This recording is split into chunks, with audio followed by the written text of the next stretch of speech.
Comme des millions de personnes sur Terre, il y a un geste que je fais tous les jours, sans même y penser. Jeter. Toute la journée, j'ouvre la poubelle, je jette et j'oublie.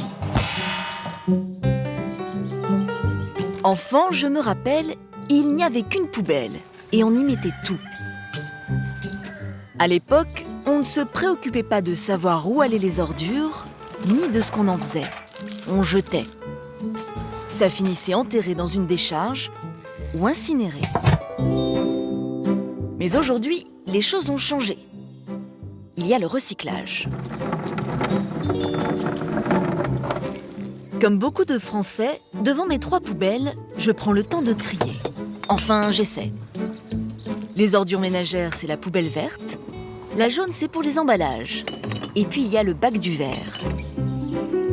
Mais en réalité, tout n'est pas si simple.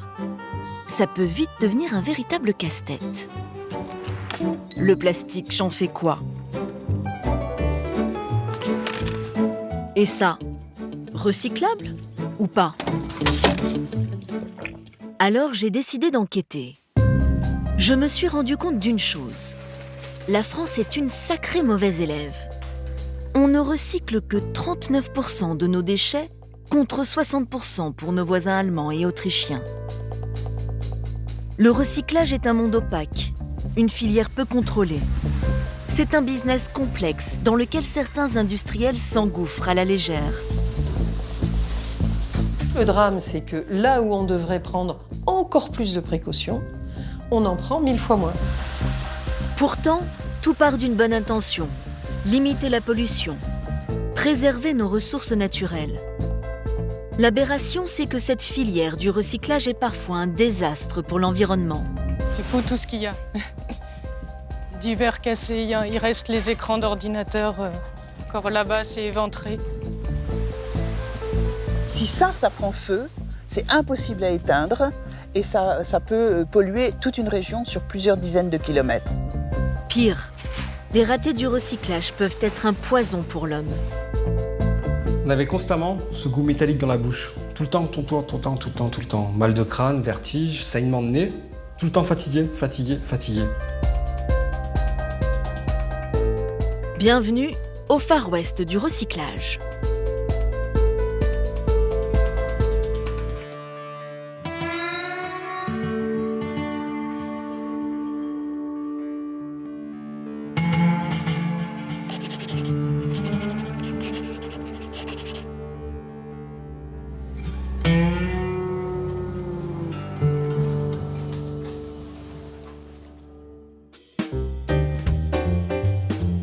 La première filière du recyclage est née il y a plus de 20 ans, c'est celle des emballages. Son emblème, c'est ce petit point vert. Et on le voit partout, même à la télé. C'est cela, l'effet papillon. Éco-emballage, le petit point vert aux grands effets. On nous le promet, le recyclage va sauver la planète. Et pourquoi faire? Pour être recyclé, pardi!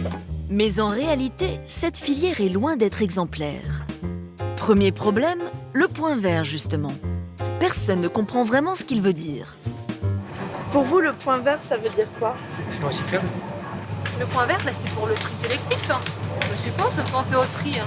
Quand c'est recyclable, faut trier. Que donc il faut le mettre dans la poubelle jaune.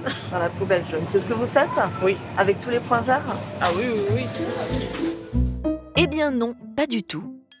Aussi étrange que cela paraisse, ces produits-là ne seront pas forcément recyclés. Le point vert, ça veut juste dire que des industriels ont mis la main au porte-monnaie.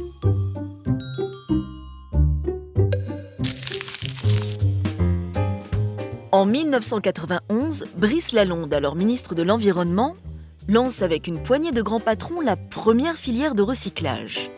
Éco-emballage. A priori, le principe est simple. Ceux qui produisent des déchets paieront pour les recycler. Ce qui est formidable aujourd'hui, c'est que les industriels, enfin, acceptent de payer. Ils disent, OK, c'est vrai, c'est nous qui mettons les emballages sur le marché, et bien nous allons payer pour les récupérer. Bon, en réalité, c'est surtout le consommateur qui paie. Quand nous achetons un emballage, une partie du prix que nous payons, environ 1 centime d'euro, est reversé par les industriels à Éco-emballage. Ensuite, Éco-emballage redistribue cet argent aux collectivités locales afin de les aider à financer le recyclage de ces déchets. Ça veut dire ça, le point vert. Pas que les produits seront recyclés. Ce malentendu autour de ce logo exaspère Nicolas Garnier. Il est à la tête d'une association qui regroupe la moitié des collectivités françaises. Ce qui le révolte, c'est que dans ce rayon, à peine 20% des emballages se recyclent, alors qu'ils ont tous un point vert. Cet emballage-là, c'est en carton, il se recycle. Par contre, quand on rentre à l'intérieur, alors là, c'est plus compliqué. Ni l'opercule, ni le pot de yaourt ne se recyclent aujourd'hui. Ces pots termineront effectivement dans la poubelle du non recyclable. Et sur qui ça retombe? Le consommateur. Ça crée une confusion qui coûte très cher. Ce pot ne se recyclera pas. Il va donc être financé, il va donc partir vers un ensemble d'enfouissement ou un ensemble d'incinération avec valorisation énergétique généralement, qui sera payé par qui? Par les impôts locaux. Donc ça veut dire que le consommateur va payer deux fois. Une fois parce qu'il paye le point vert et une deuxième fois sur sa feuille d'impôt parce que ce produit ne se recycle pas. Ça pose quand même question. Ce qu'il faut savoir, c'est qu'en France, côté emballage, voilà ce qui se recycle. Le verre, le carton, les canettes, les conserves, les tétrabriques et dans le plastique, seulement les bouteilles. Alors, pour rendre les choses plus claires, Nicolas Garnier a lancé un autre logo, le Triman. Il n'apparaîtrait que sur les emballages réellement recyclés. D'ailleurs, certains industriels l'ont déjà adopté. Quand vous voyez ce logo, ça veut dire que vous le mettez dans la poubelle du recyclage, ça veut dire que vous pouvez acheter ce produit, il aura une deuxième vie. Tout d'un coup, les masques tombent, les gens vont comprendre tout ce qui ne se recycle pas. Depuis 5 ans, Nicolas Garnier se bat pour que la loi impose aux industriels de mettre ce logo sur leurs emballages, sans grand succès. Car Triman fait de la concurrence au point vert. Et ça ne plaît pas à Éco-emballage. Nous sommes donc allés rencontrer son directeur, Éric Braque de la Perrière, avec une question. Est-ce que cette confusion autour du point vert, elle vous arrange pas un petit peu aussi? Parce que c'est une très bonne image, le point vert de produits recyclables. Mais pas du tout. Mais pas du tout. Il n'y a pas de confusion là-dessus. Moi, ce qui m'arrange, c'est quand les gens comprennent comment il faut trier les emballages. Pour lancer le Triman, il va falloir dépenser des dizaines de millions d'euros. Moi, je préfère investir moins sur quelque chose qui doit être amélioré, plutôt que de recréer quelque chose dont on ne connaît absolument pas les résultats et qui, pour l'instant, n'est pas connu du grand public. Et si Éric Braque de la Perrière ne voit pas d'un très bon œil l'avènement du Triman, c'est peut-être parce qu'en fait, Éco-emballage est tenu par les industriels. Ceux-là même qui polluent. Revenons en arrière. En 1991, Éco-emballage a certes été lancé par le ministre de l'Environnement, mais ce sont en fait deux industriels qui l'ont créé. Jean-Louis Beffa, patron de Saint-Gobain, et Antoine Riboud, PDG de Danone. Ils placent à la tête d'Éco-emballage de grands groupes comme Nestlé, Fleury-Michon ou Carrefour. Et c'est bien là tout le problème, selon Olivier Guichardaz, journaliste spécialisé dans les déchets. La vraie logique d'Éco-emballage, c'est de limiter les coûts. Parce que plus le recyclage marche, plus ils sont obligés de verser le soutien aux collectivités locales, et donc plus ils sont obligés de demander de l'argent aux industriels qui sont leurs actionnaires. Et depuis 20 ans, ils sont debout sur le frein, avec toutes les manœuvres possibles et imaginables pour faire en sorte que ça leur coûte le moins cher possible. En fait, l'argent que donne Éco-emballage aux collectivités est calculé au poids. Concrètement, plus la ville collecte et trie de déchets, plus Éco-emballage paye. Mais Éco-emballage aurait trouvé des moyens pour débourser moins. Par exemple, en ne prenant pas en compte le poids des salissures sur les emballages, soit 10% du poids total. Un déchet, c'est forcément un peu sale. Au fond, la bouteille, il reste un peu d'eau. Éco-emballage dit, mais attendez, nous, on prend en charge les emballages, on ne prend pas en charge le reste d'eau qu'il y a dans la bouteille, le reste de yaourt dans le pot de yaourt. Donc ça, Éco-emballage dit, non, moi, je ne paye pas. Ils déduisent. Ils déduisent, tout simplement. Éco-emballage déduit. Et donc, c'est un coût qui reste à la charge des collectivités. Mais les collectivités, elles ne peuvent pas assécher la bouteille avant de la collecter. Elles ne peuvent pas nettoyer le pot de yaourt avant de le collecter, avant de le trier, quand il est trié, etc. Donc, c'est absurde. Un tour de passe-passe qui leur permettrait d'économiser chaque année près de 60 millions d'euros.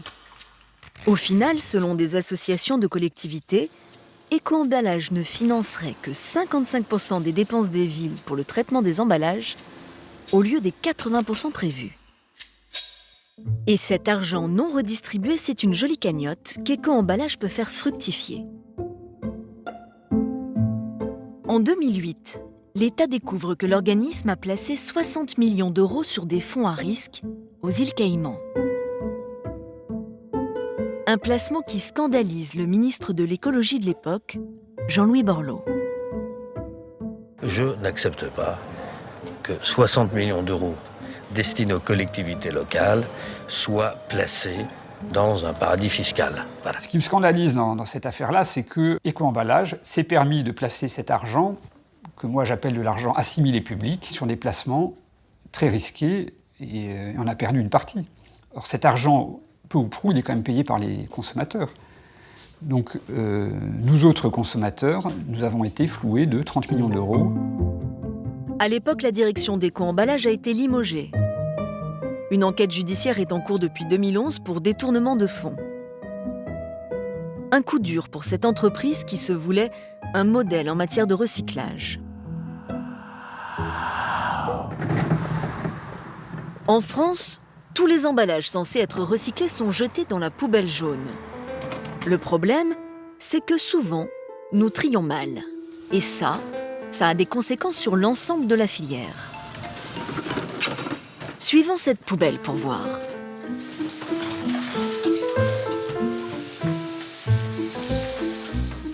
Une fois ramassés, nos déchets partent pour une longue aventure. Ils atterrissent d'abord ici, quelques kilomètres plus loin, dans ce centre de tri. C'est là que sont déversées toutes les poubelles jaunes de la région. Nous sommes au Blanc-Ménil, près de Paris, chez Paprec, le leader du recyclage en France.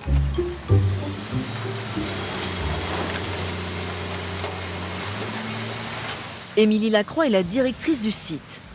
Chaque jour, elle récupère plus de 150 tonnes de déchets et déplore nos erreurs de tri. Ça aussi, ça n'a rien à faire là. C'est vous qui le triez. Et c'est nous qui le trions, oui. Donc c'est du travail pour finalement finir dans un incinérateur.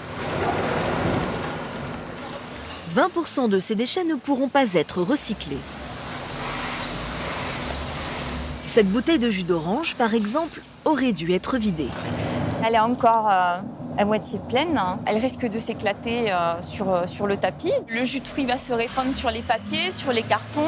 Derrière ça, le papetier va trouver des papiers contaminés ou des cartons contaminés à l'entrée de l'usine. Donc le recyclage est mis en péril, oui. C'est cette immense machine qui trie les déchets par catégorie. Carton, plastique. 8 lecteurs optiques et 90 tapis traitent 15 tonnes à l'heure. Le parcours du déchet ne dure que 7 minutes. Et en bout de course, ce sont des hommes qui trient à la main. Les opérateurs de surtri vont en fait pallier aux dernières erreurs ou derniers loupés des machines de tri optique. On aura toujours besoin d'opérateurs de tri sur des lignes aussi modernisées soient-elles, tant que les usagers font des erreurs, évidemment. Voilà, typiquement, deux couches culottes qui font lever à la main. C'est partie des aspects difficiles de ces postes-là, de ces postes de tri. Ensuite, tout est compacté en balles. Balles d'aluminium, balles de plastique, balles de carton. Si on trie aussi bien ces déchets, c'est parce qu'ils seront vendus comme matière première. Plus la balle est pure, plus elle rapportera d'argent à Paprec. Ce qui sort de cette chaîne de tri, ce n'est pas un déchet, c'est un produit qui va rentrer dans la composition d'une matière. On parle de pureté, on parle de production, on parle de cahier des charges finalement, comme n'importe quel vocabulaire de production. Et chaque catégorie de balles a son prix. L'aluminium, la matière la plus précieuse, partira à 800 € la tonne. 400 € pour les bouteilles transparentes. Quant au plastique coloré, plus difficile à recycler, on tombe à 150 €. Une fois vendues, ces bouteilles vertes seront transformées en polyester pour fabriquer du textile. Comme des laines polaires, des couettes, voilà, des couvertures, des plaids. En recyclant ce type de bouteilles, en fait, on évite d'aller chercher une matière première à sa source et donc d'épuiser, pour le coup, dans ce cas-là, le pétrole. Et puis on évite aussi de les incinérer et de devoir traiter des produits toxiques issus de l'incinération. Donc on est vraiment dans une logique de développement durable aussi. Tous ces déchets auront donc une seconde vie. Avec une tonne d'aluminium recyclé, on fabrique des fers à repasser, des vélos ou des canettes. On évite d'extraire 200 tonnes de minerais. Une tonne de bouteilles de lait servira à faire du mobilier de jardin ou des gaines de chantier. 650 litres de pétrole d'économiser. Une tonne de tétrabriques, plus complexe à recycler, finira en papier toilette ou en papier cadeau. On préserve ainsi 2 tonnes de bois. Mais ce recyclage qui préserve l'environnement coûte cher. C'est là tout le problème. Certains déchets qui pourraient être recyclés ne le seront pas, juste pour des raisons financières. Limay, à 40 km de Paris. Dans cette usine, on transforme des bouteilles en plastique qui redonneront des bouteilles. L'usine en avale 400 000 à l'heure. Les bouteilles sont séparées, broyées, lavées encore et encore. Une fois réduites en paillettes, elles sont chauffées à haute température jusqu'à donner une pâte, filtrée de ses dernières impuretés.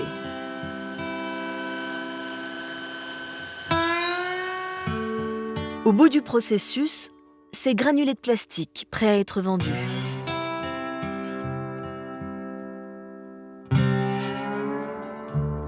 Ça voilà, c'est notre or bleuté. On appelle ça du RPET pour plastique recyclé, par opposition au plastique vierge issu du pétrole. Celle-ci est une matière qui a les mêmes caractéristiques techniques que la matière vierge, mais qui a déjà subi des transformations. Donc on n'aura jamais la prétention d'être l'égal de la matière vierge. Alors quel est l'intérêt de la vendre, de la commercialiser en fait? Aujourd'hui, on est sur un produit qui se vend aux alentours de 1 000 € la tonne, qui est à comparer avec une matière vierge qui vaut entre 1 100 et 1 150 € la tonne. On est toujours à essayer d'être en dessous de la matière vierge.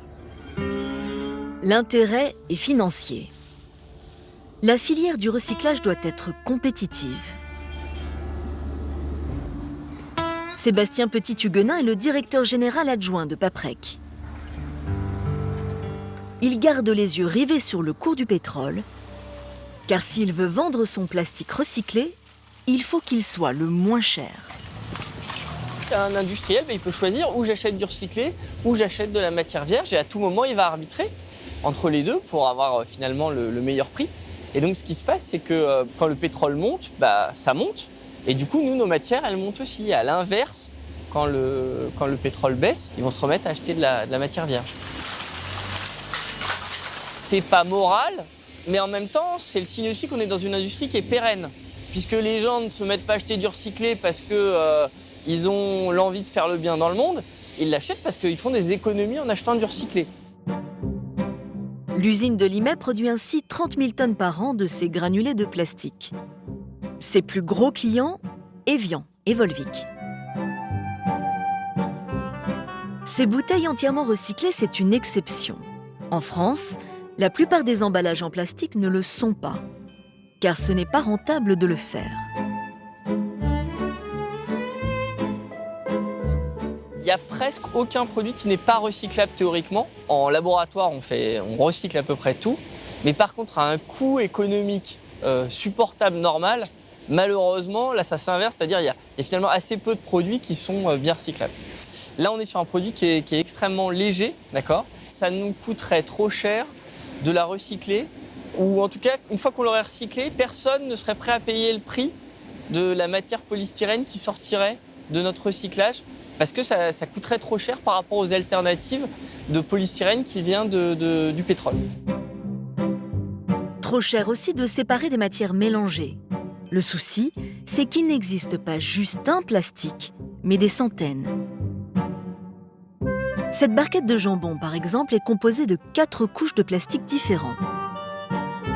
Là, on comprend bien qu'une épaisseur de quelques microns pour séparer les différents types de plastique, c'est techniquement presque impossible et économiquement totalement aberrant. Du coup, à peine 20% du plastique est recyclé en France. La plupart des emballages plastifiés, des sacs, terminent dans la nature, en décharge ou incinérés. Même chose pour l'aluminium, dont le taux de recyclage plafonne à 30%. Finalement, dans cette filière, ça ne marche bien que pour le verre et l'acier, recyclés à 90%.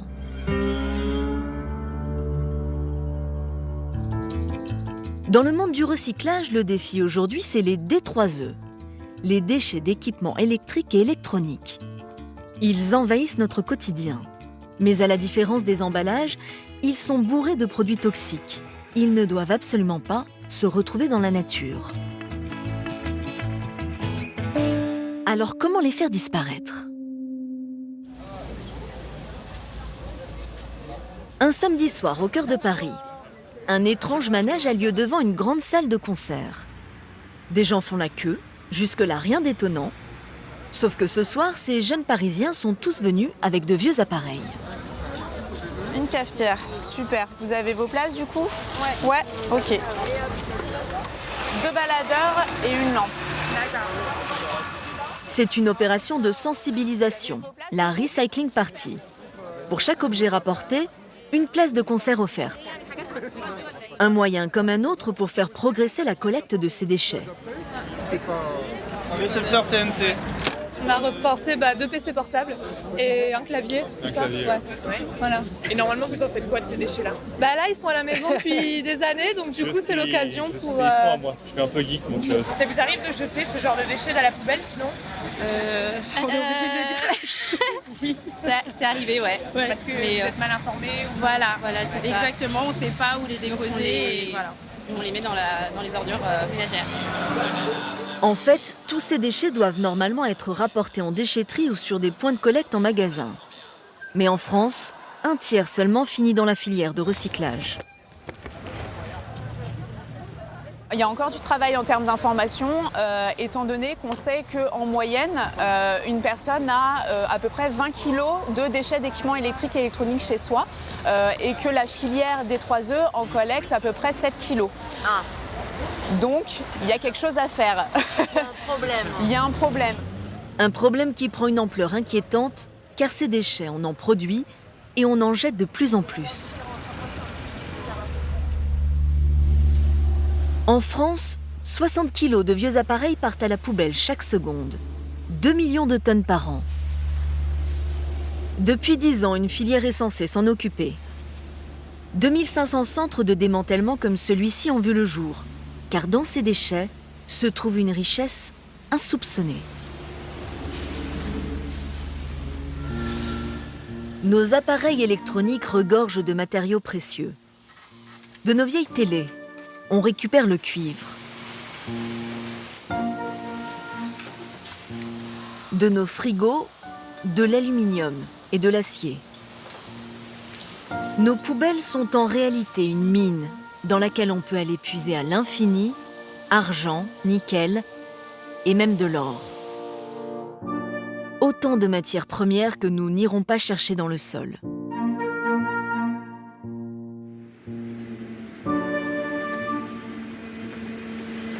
En Belgique, à Anvers, se trouve la plus grosse usine de récupération des métaux. Un monstre industriel qui avale chaque année 300 000 tonnes de déchets électroniques venus du monde entier.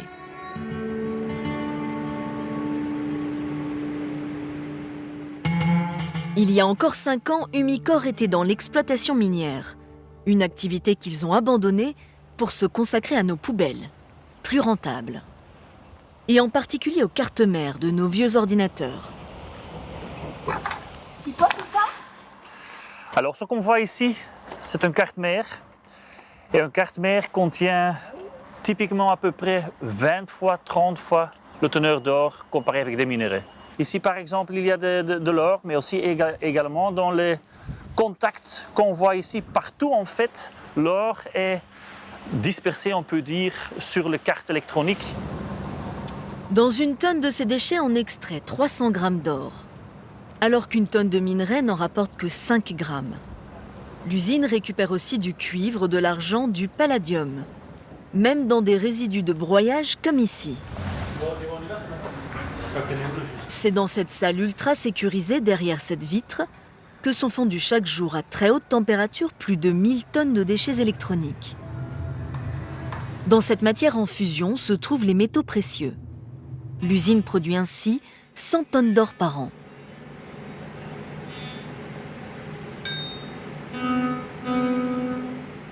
C'est 1 kilo. 1 kilo d'or pur, c'est l'équivalent de 50 000 portables. C'est la même qualité d'or que l'or primaire. On peut l'utiliser dans les bijoux. De l'or recyclable à l'infini, vendu 30 000 € le kilo. Ça, c'est par exemple 12 kilos d'or pur. Donc ça, c'est lourd. C'est pour faire du sport. Hein. 12 fois 30 000, non, 400 000. Oui. 400 000 €. Il y a 10 ans, cet or aurait fini dans une décharge. Aujourd'hui, il rapporte 150 millions d'euros chaque année à Umicore. Si tous ces déchets contiennent des richesses, le problème c'est qu'on y trouve aussi du poison, des métaux lourds polluants, des produits toxiques dangereux pour la santé. Mercure dans les écrans plats, amiante dans les vieux fours, dioxine dans les câbles électriques, arsenic dans les cartes électroniques. Du coup, pour bien recycler, il faut d'abord dépolluer. C'est tout l'enjeu de la filière. Les D3E ne sont pas des déchets comme les autres parce que les D3E sont des déchets potentiellement très polluants. C'est des produits qui utilisent des ressources qui sont dangereuses et qui demandent des démantèlements dans des conditions de sécurité absolues. C'est des filières qui sont très structurées, très strictes et donc chères. Dépolluer coûte très cher. Alors certains industriels feraient l'impasse sur des règles de sécurité élémentaires. Il y a deux paris quand on est un industriel. Est-ce qu'on se dit, je vais essayer de gagner de l'argent le plus longtemps possible, avec des petites marges, mais dans des conditions de sécurité acceptables, ou est-ce que je vais essayer de me faire le plus d'argent possible dans le plus court possible, en trichant un peu, en rognant sur mes marges, en rognant sur mes coûts, et en récupérant tous les produits à valeur ajoutée. C'est ça le vrai risque intrinsèque.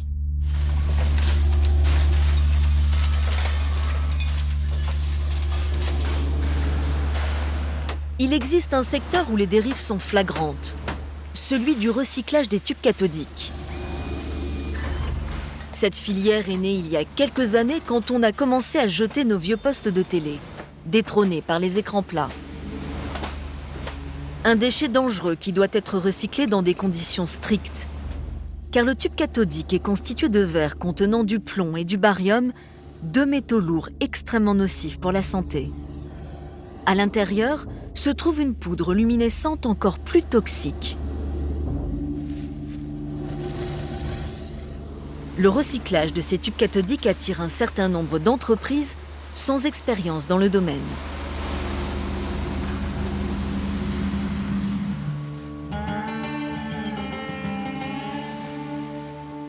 Montluçon, ancien bassin industriel rongé par le chômage. Ici, les usines ferment les unes après les autres, sauf celle-ci qui recycle entre autres nos vieilles télévisions.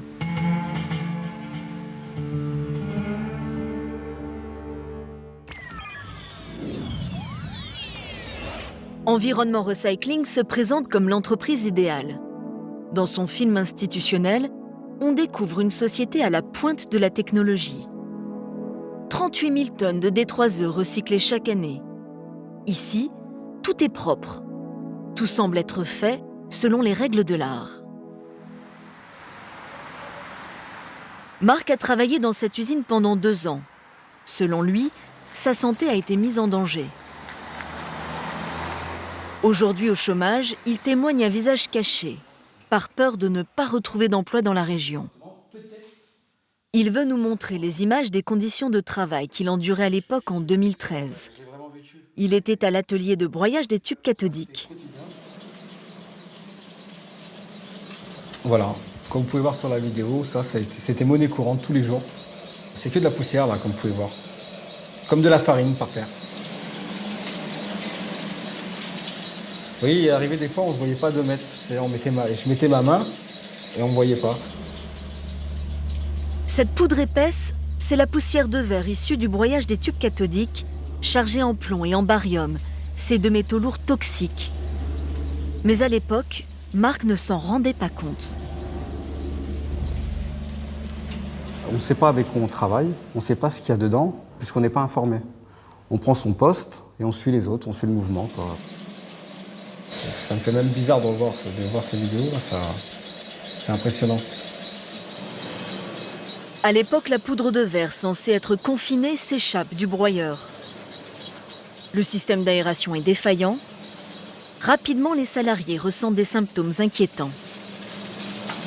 On avait constamment ce goût métallique dans la bouche. Tout le temps. Mal de crâne, vertige, saignement de nez. Tout le temps fatigué. Au bout de quelques mois, Marc tombe malade. Il se retrouve hospitalisé 8 jours. Diagnostic, une infection pulmonaire. Et ça, c'est dû à la poussière, vous pensez ? Bien sûr, puisque j'en ai inhalé tout le temps. Pour moi, personnellement, ils font le fric qu'ils ont à faire. Ils s'en foutent de la santé des gars qui travaillent. Des militants de la CGT dénoncent ces conditions de travail. Ça va les camarades ?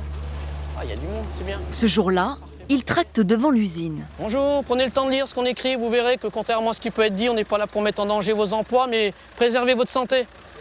Petit tract d'information, non ? Le but aussi de nos actions, c'est obtenir réparation pour tous ces salariés qui ont mis en danger leur santé, mais aussi travailler pour que ceux qui vont venir travailler dans les mois et les années qui viennent ne mettent plus leur santé en péril. Une poignée d'anciens salariés a déjà porté plainte pour mise en danger de la vie d'autrui. Alors ça, c'est l'arrivée des tubes cathodiques qui montent dans le broyeur. Dans leur combat, ils sont aidés par Gérard Barra, médecin du travail à la retraite. Il assure le suivi médical des anciens salariés. Il y a 2 ans, il fait analyser un échantillon de cette poussière prélevée en cachette dans l'atelier. Donc en premier, on est à 23% de plomb, à 18% de silicium, mais très probablement une grosse proportion de silice. La silice, un cancérigène reconnu. Le plomb, responsable du saturnisme, mais aussi de l'antimoine, proche de l'arsenic. En tout, 28 substances différentes, dont 6 ont des effets toxiques notoires. Et le plomb, ça se stocke dans les os. Je le dis souvent, c'est une bombe à retardement. Parce que le plomb va se déstocker au niveau des os au bout de 15 ans, 20 ans, 30 ans, soit parce que les gens ont été malades, soit parce que les gens ont eu une fracture ou en vieillissant avec l'ostéoporose. Et là, le plomb va être relargué dans l'organisme et va toucher le système nerveux et les reins, voire même le cœur. On voit bien la poussière par terre. Chez certains ouvriers, le taux de plombémie était 4 fois plus élevé que la normale. Et selon des salariés, rien n'aurait changé depuis.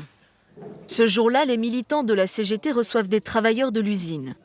Ils se plaignent de voir encore de la poussière de verre dans l'atelier. Qu'est-ce que vous pourriez dire des conditions dans lesquelles vous travaillez en ce moment Toujours aussi poussiéreuse. Enfin, des fois, on ne se voit pas aussi par rapport au pulvé. Le pulvérisateur. Ouais, exactement. Ça arrive qu'il bourre en fait. C'est la balance qui intervient et qui va débourrer quoi. Mais bon, Ils prennent ça à la main, ils jettent tout en bas par terre, quoi. Et ça fait un nuage de fumée. Ça arrive souvent, ça? Ouais, très régulièrement. Dans les coins, au minimum, c'est jusqu'aux chevilles, et dans les angles, c'est jusqu'à la taille parfois. Et on doit y aller à la pelle. Et vous allez à la pelle comme ça? À la pelle, au balai, à la balai. Après avoir entendu ces témoignages, je décide de contacter les dirigeants d'Environnement Recycling. Ils ont accepté de m'ouvrir leurs portes pour, disent-ils, me montrer leurs bonnes pratiques. Ces deux patrons se sont lancés dans le recyclage il y a quelques années. L'un était dans l'événementiel, l'autre animateur à la radio. Ce monsieur, il doit faire attention à quoi? Alors, il doit faire attention à conserver le tube de manière intègre. C'est-à-dire ne pas le casser? De ne pas le casser, voilà, effectivement, parce que là, on pourrait libérer les poudres qui sont à l'intérieur. Dans ces tubes cathodiques se trouve en effet cette poudre luminescente très toxique qu'il faut absolument garder confinée. Pourtant, quelques mètres plus loin, je découvre des dizaines de tubes cassés, recouverts de poudre. Parce que je pensais qu'ils n'étaient pas cassés avant d'être broyés.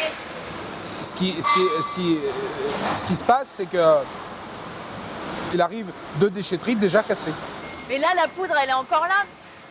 Oui, ben, tant que le tube est ici, elle est encore à l'intérieur. Et si c'est cassé, c'est pas dangereux?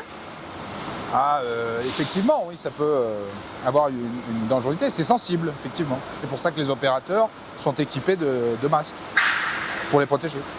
Et ça suffit pour pas respirer? Il semblerait que ça suffit. Ils m'emmènent ensuite dans le fameux atelier où se fait le broyage des tubes cathodiques, là où les ouvriers avaient filmé en 2013. Il aura fallu attendre 1 an avant que les patrons n'investissent dans une nouvelle aération censée résoudre tous les problèmes.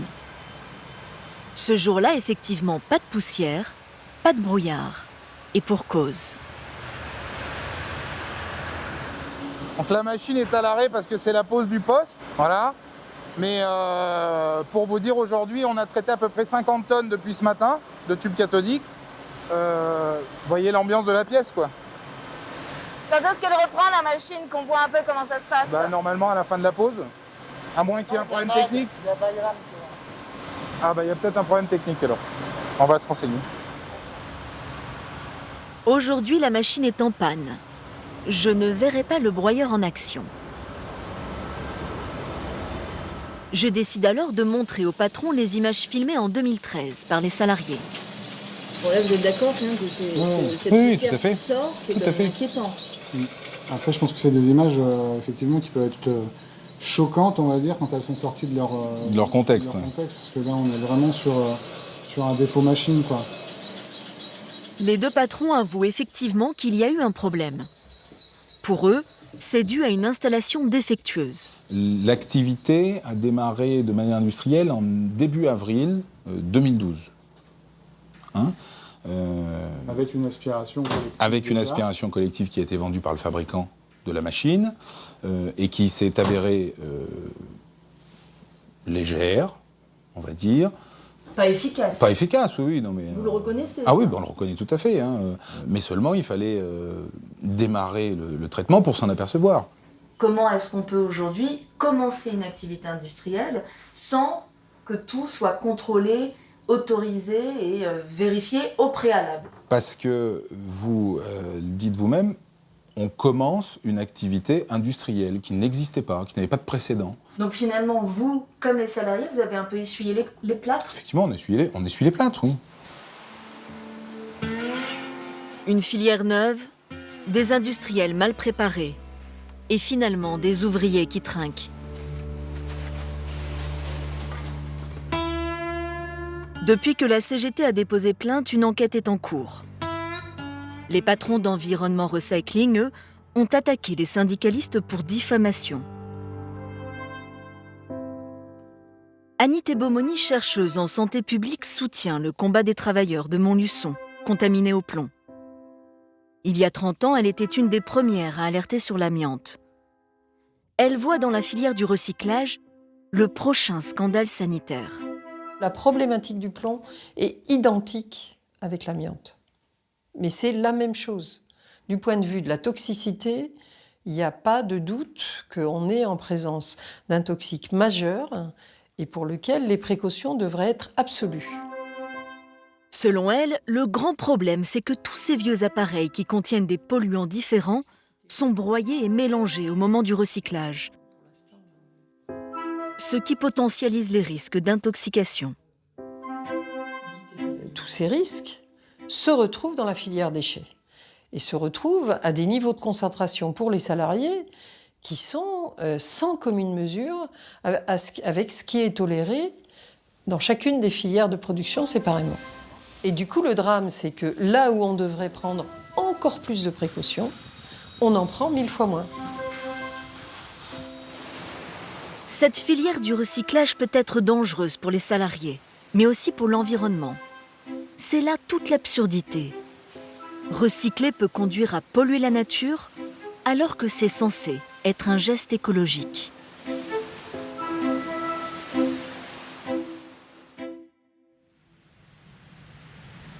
À quelques kilomètres du Mans, un site abandonné. Des montagnes de restes de tubes cathodiques, d'écrans d'ordinateur.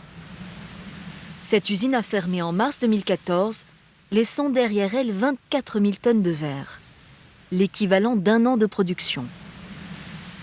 Une partie n'a pas été dépolluée. Camille Lecomte, militante écologiste, découvre les lieux. Elle est atterrée. Oh, c'est fou tout ce qu'il y a. Du verre cassé, il reste les écrans d'ordinateur. Encore là-bas, c'est éventré. On voit bien que tout est mélangé. Là, on va retrouver des très très gros bouts de verre. On a de la poudre, on ne sait pas trop ce que c'est. C'est vraiment impressionnant. Il pleut dessus. Ça... Vous semblez affligé. Plutôt.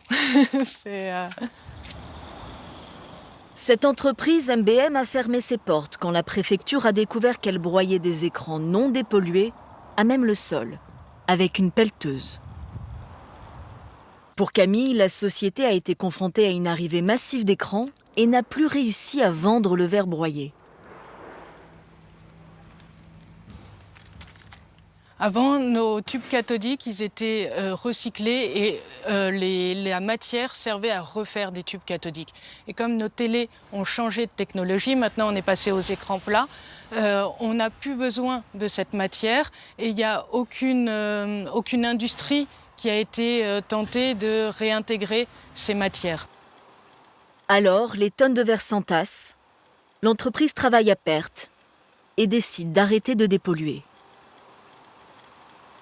Pour la militante, cette situation est symptomatique d'une filière insuffisamment encadrée.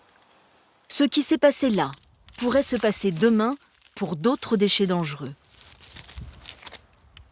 Ma peur, c'est que dans 10 ans, on revienne ici et que ce ne soit plus des écrans de télé ou d'ordinateur, mais des écrans de tablettes, de smartphones, et qui, comme elles sont tactiles, contiennent encore plus de métaux et de substances toxiques.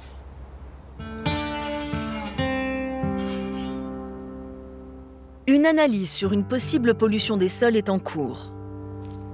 Il faudra à l'État 2 ans pour retraiter ce verre de tube cathodique. Des sites comme celui-ci où des déchets polluants sont à l'abandon, il y en aurait plus de 200 en France. Certains industriels auraient des pratiques encore plus scandaleuses. Par appât du gain, ils ne recycleraient pas et préféreraient enfouir leurs déchets. Nonan-le-Pin, dans l'Orne. Juillet 2014. En pleine campagne, un campement de fortune. Ici, une centaine de citoyens tiennent tête à la 2e plus grosse entreprise de recyclage en France. Ils bloquent l'accès à son site depuis 8 mois. C'est tout à fait exceptionnel. Jamais un site industriel n'a été bloqué pendant aussi longtemps. De toute façon, on vient tous pour la même chose. Ouais. C'est quoi? En GDE dehors. Donc ça, c'est clair. On les appelle les anti-GDE, du nom de l'entreprise qu'ils combattent. GDE, Guy Dauphin Environnement. À sa tête, une famille de ferrailleurs qui a fait fortune avec le recyclage des métaux. Aujourd'hui, la société compte 80 sites en France. Sa spécialité, le recyclage des voitures. 800 000 véhicules broyés par an. À Nonant, les anti-GDE veulent faire capoter son dernier projet en date. Une méga décharge de 40 hectares. On la voit ici, sur ces images filmées par les militants, prête à accueillir 150 000 tonnes de déchets par an. Notamment des restes d'automobiles censés être sans danger pour l'environnement et les riverains.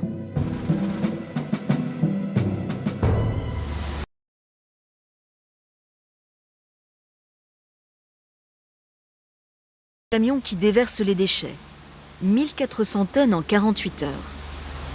Et ils y découvrent alors des matériaux qui n'ont rien à faire là. Noël Sandoz habite juste à côté de la décharge.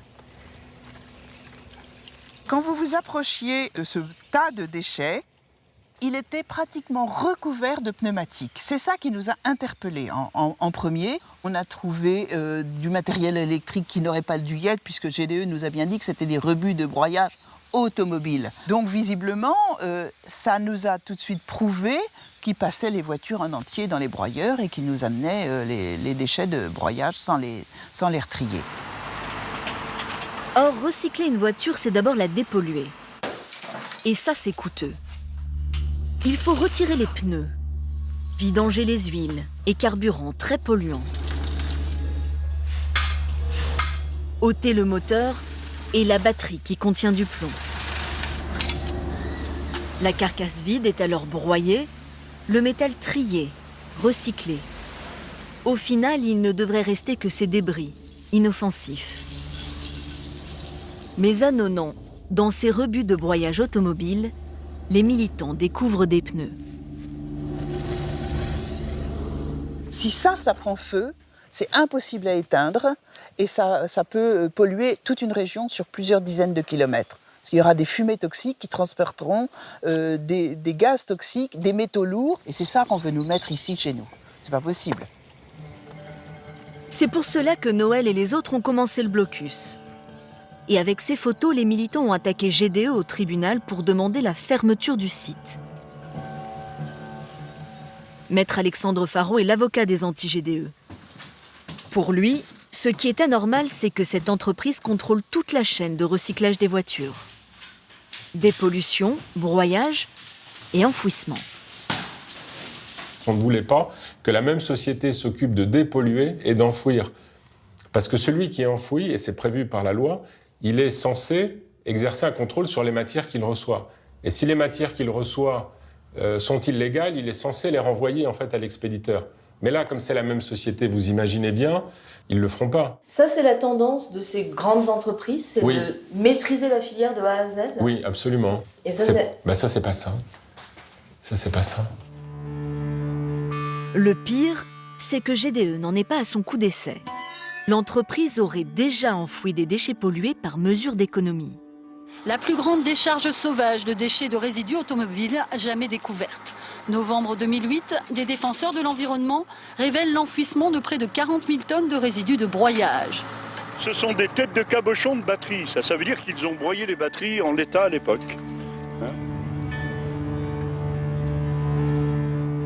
C'est René Hamel, un consultant spécialiste des déchets, qui avait révélé ces pratiques illégales.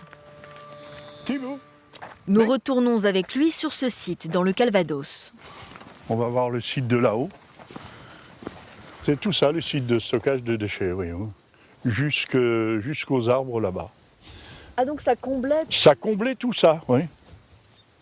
Il en faut beaucoup pour faire 46 000 tonnes. À l'époque, GDE a fait passer ses rebuts automobiles pour des gravats. L'entreprise a payé le propriétaire du terrain pour les déposer ici, au lieu de les confier à des décharges spécialisées qui, elles, demandent beaucoup d'argent pour les stocker. Ils ont déposé leurs déchets ici à 1,50 €, 0,50 à 1,50 € la tonne, s'affranchissant de les traiter dans les installations classées dédiées où ça leur aurait coûté entre 40 et 50 € la tonne. Ouais, c'était le but, c'est pourquoi ils l'ont fait. Exactement, oui. Mais ils ne l'ont pas fait que là, ils l'ont fait. On évalue à plus de 150 000 tonnes les dépôts sauvages qui ont été faits dans le Calvados. Plus de 150 000 tonnes enfouies sur des sites différents. Ce serait 6 millions d'euros d'économie pour GDE. Ici, à Versainville, la société a accepté de nettoyer le site et retirer les 46 000 tonnes de déchets pollués. L'entreprise n'a jamais été condamnée pour ces enfouissements. Prescription.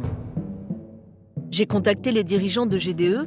Ils ont décliné ma demande d'interview. À Nonan, le blocus a été levé par les forces de l'ordre, mais plusieurs procédures sont toujours en cours pour empêcher la décharge d'ouvrir.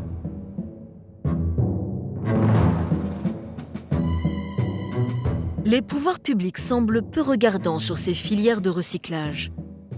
Il n'y a en France qu'un contrôleur d'État pour 400 entreprises. Pour Maître Faraud, cet aveuglement serait volontaire. Il faut savoir qu'on est dans un domaine particulier. C'est le domaine du déchet. Ce qui est sale, ce qu'on ne veut pas voir par définition, ce qu'on voudrait voir enfouir. Et donc il y a une notion aussi de service public derrière tout ça. C'est-à-dire que l'administration, ça l'arrange bien qu'une société s'occupe de ce sale boulot, entre guillemets, quoi. C'est-à-dire de faire disparaître les déchets. C'est-à-dire on se débarrasse de nos poubelles, c'est ça? Oui, c'est ça, voilà, oui. Et comme on se débarrasse de nos poubelles, ce qui nous fait bien plaisir, la contrepartie, c'est qu'on n'est pas très regardant sur la manière dont on nous en débarrasse.